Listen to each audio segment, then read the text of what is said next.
غسل جنابت، انسان جنبی ہو جائے، انسان کے اوپر غسل واجب ہو جائے تو وہ بھی شریعت نے چیزیں بیان کی ہیں جن سے غسل واجب ہوتا ہے، تفصیل کا وقت نہیں ہے۔ جنبی ہو جائے تو غسل کیسے کرنا چاہیے، رسول اللہ صلی اللہ علیہ وسلم غسل کیسے کرتے تھے؟ آپ کی ازواج مطہرات میں سے سیدہ عائشہ، سیدہ میمونہ اور دیگر امہات المومنین ام سلمہ رضی اللہ تعالی عنہ نے جو آپ کے وضو کا غسل کا طریقہ بتایا ہے وہ مختصراً آپ کے سامنے 2-3 منٹ میں رکھتا ہوں۔ سب سے پہلا کام غسل فرجہ وما اصابہ من الاذى، صحیح بخاری کی روایت، جہاں وہ پانی کے قطرات لگے ہوئے ہیں جس سے بچہ پیدا ہوتا ہے، انسان کے جسم پہ جہاں جہاں وہ مادہ لگا ہوا ہے، اللہ کے نبی صلی اللہ علیہ وسلم نے سب سے پہلے اس کو دھویا۔ صحیح بخاری کی روایت، غسل فرجہ، اپنی شرمگاہ بھی دھوئی، وما اصابہ من الاذى، اور جہاں جہاں پہ وہ پانی لگا ہوا تھا اللہ کے رسول صلی اللہ علیہ وسلم نے اس کو دھویا۔ صاف کرنے کے بعد، صاف کیسے کرنا ہے؟ دائیں ہاتھ کے ساتھ پانی ڈالنا ہے اور بائیں ہاتھ کے ساتھ انسان کو اپنی شرمگاہ کی صفائی کرنی چاہیے۔ دایاں ہاتھ صفائی کے لیے استعمال نہیں کر سکتے، اللہ کے نبی علیہ السلام نے منع کیا ہے، بائیں ہاتھ کے ساتھ صفائی کریں۔ صفائی کرنے کے بعد بخاری کی روایت کہتی ہے دلک بها الحائط، آپ نے اپنا ہاتھ مبارک دیوار پہ مارا تاکہ مٹی کے ساتھ جو ہے نہیں، ساتھی اعتراض کرتے ہیں، کوشش کروں گا انشاءاللہ وقت کے اندر بات جو ہے وہ ختم کی جائے، رکا آیا ہے 10 منٹ اوپر لگا دیں لیکن کوشش کرتے ہیں وقت کے اندر ختم کریں۔ دایاں ہاتھ اور بایاں ہاتھ آپ نے دیوار پہ مارا مٹی کے ساتھ تاکہ جراثیم وغیرہ ختم ہو جائیں، اگر نہ ہو تو صابن یا پانی سے بھی اچھی طرح صاف کیا جا سکتا ہے۔ جب شرمگاہ کو صاف کر لیا، ہاتھ دھو لیے، اس کے بعد رسول اللہ صلی اللہ علیہ وآلہ وسلم نے جو غسل کیا ہے اس کا آغاز آپ نے وضو سے کیا ہے۔ 3 مرتبہ اپنے ہاتھوں کو دھویا، اسی طرح وضو کرنا ہے جس طرح پچھلے جمعے میں بیان کیا تھا،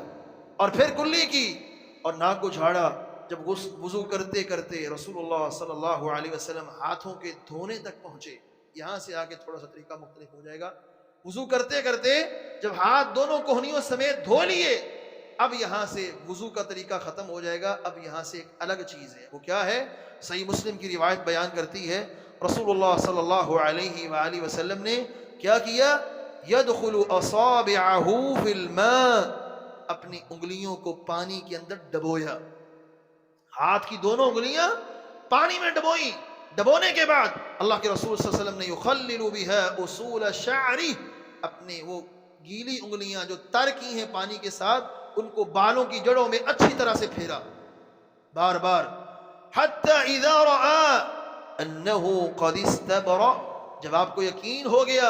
کہ بالوں کی ساری جڑیں گیلی ہو گئی ہیں، اس کے بعد آپ صلی اللہ علیہ وسلم نے حفن علی رأسہ 3 حفنات، 3 چلو پانی لیے، اخذ بکفی، اور ایک روایت میں کفہ کے الفاظ بھی ہیں، چلو پانی کا لیا، فبدأ بشق رأسہ الایمن، وہ چلو اپنے سر کی دائیں طرف ڈال لیا، ثم الایسر، ایک اور چلو لیا اس کو بائیں طرف ڈال لیا، اور ثم بہما علی وسط رأسہ، ایک اور چلو لیا وہ سر کے درمیان میں اللہ کے رسول صلی اللہ علیہ وسلم نے ڈالا، اور اس کے بعد حدیث کے الفاظ ہیں صحیح مسلم کے ثم افاض علی سائر جسدی، پھر آپ صلی اللہ علیہ وسلم نے اپنے سارے جسم پہ پانی بہایا، دائیں طرف پہلے بائیں طرف بعد میں، مکمل اس کو گیلا کرنا، اچھی طرح سے ہر عضو تک پانی پہنچانا یہ ضروری ہے۔ اور یاد رکھیے گا اگر انسان کا غسل کرتے وقت ایک بال جتنی بھی جگہ خشک رہ گئی، اللہ کے رسول نے فرمایا وہاں قیامت کو جہنم کی آگ لگے۔ غسل کرتے وقت انسان کو اس بات کا اچھی طرح دھیان کرنا چاہیے، اور سارے جسم کو جب انسان نے دھو لیا ہے، اس پہ پانی ڈال لیا ہے، اچھی طرح سے گیلا کر لیا ہے، اس کے بعد جب وہاں سے تھوڑا سا پیچھے ہٹے اور پہلے دایاں پاؤں پھر بایاں پاؤں دھویا،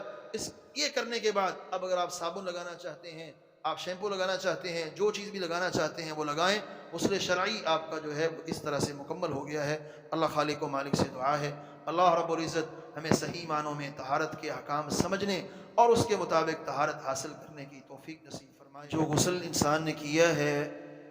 اس کے شروع میں جو وضو آپ کو بتلایا گیا اسی طرح کسی نے سنت کے مطابق وضو کیا، اور کپڑے پہننے تلک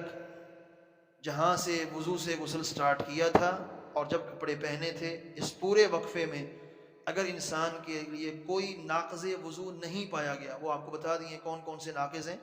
ان میں سے کوئی بھی ناقض نہیں پایا گیا، وضو کو توڑنے والی چیز نہیں پائی گئی، وضو انسان کا قائم ہے، اسی وضو کے ساتھ نماز پڑھنا اللہ کے نبی علیہ السلام سے ثابت ہے، ماں جی عائشہ بیان کرتی ہیں۔ تو اگر کوئی ناقض نہیں پایا گیا درمیان میں، اسی وضو کے ساتھ بھی نماز پڑھ سکتے ہیں۔